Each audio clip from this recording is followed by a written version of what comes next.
ဒီနေ့မှာကျွန်တော် Survivor game တော့ဆော်ပါတယ်အမ Stone 8 လေးချိန်လိုက်တယ်ဒီ Survivor game ကပါလဲတော့မသိဘူးဆော်လို့တော့ကောင်းမကောင်းတော့မသိဘူးဗျာကျွန်တော်တပင်ခေါ်တယ်ဒါပြင်ရထုံနေယူရအောင်တပင်ခေါ်တယ်ဒီကောင်ကတပင်ရလဲဆောက်စားကြည့်ပါခုံခုတ်တော့ပုံရမတင်အလဲလောက်ကြီးမှအဲ့ပြုတ်ခွဲကြပါ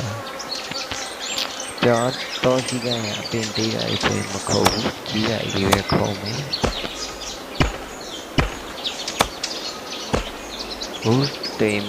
ဦးတေမြာရပါတယ်ဟုတ်ပါတယ်ဒီပြန်တော့ကြီးရဗျကျွန်တော်တုံးအပ်နေပါနော်ဟိုမှာတော့ကျွန်တော်ရီမီနေရပါပြီအနေဖိမှဆိုလို့အောက်ဆင်းခဲ့လိုက်ပါတယ်အိုးထိမ်မလက်လေးစနေတိုင်းနာမြင်နေရပါတယ်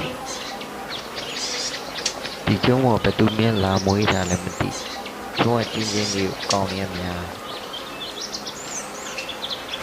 အိုးမစင်းနေပါစင်းနေကျွန်တော်စင်း favorite ပါ elephant favorite ပါရောက်နေ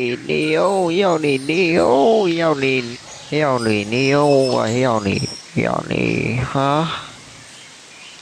ကျွန်တော်စင်းနေလားစင်းနေကျွန်တော်သူ့ကိုကြည့်မှဆိုလာမသိထပ်ပြေကုန်နေညနေကျွန်တော်စင်းကိုလောက်တော့ဘူးခုကျွန်တော်တပင်ထပ်ခုတ်တယ်ဒီညနေအပြင်ကျွန်တော် tree ထပ်ခုတ်နေပါတယ်ပါတယ်တသားယူနေပါတယ်ဗျOh my god โอ้ဒါတော့ဘာလို့ဒီချက်ပြောတဲ့ဟာလဲကျွန်တော်အကောင်တာတော့သုံးအတစ်တက်လို့တယ်ဒါလောက်ချင်တာလုံးမရဘူးဘူးတိတ်လေးရှိစတုံးနေလေးရှိတာဟုတ်ဒါလုံးမရအောင်ကျွန်တော်ပြင်မဲ့တက်ခုံနေတယ်တပင်ခုတ်တယ်ဝူတီယူရ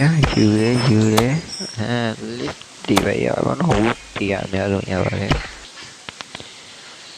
ကျွန်တော်လူကတတူးထိုးတာလားမသိဘူးအကြောင်းရင်းတွေနဲ့ဘလို့ဒီကြာနေမယ်ကျွန်တော်တုံးနိုင်ရှာမမြောက်စင်နေကြောစီလာနေကျွန်တော်တွေးလိုက်တဲ့ရုပ်တွေဟောစင်နေကောင်မူကြီးပဲကျွန်တော်စင်ကြီးနဲ့တပင်လေးထိုင်ကောစင်ရလာတယ်လာခုနကဖြီးပြီးတော့ပြန်လာချောလာမသိရောက်လာကျွန်တော်စင်ကိုကြည့်နေစင်ကပုံမှန်ပဲဒါမှဟိုးပဲလေသွားပြီကျွန်တော်ကြည့်စင်ကဘလူးရော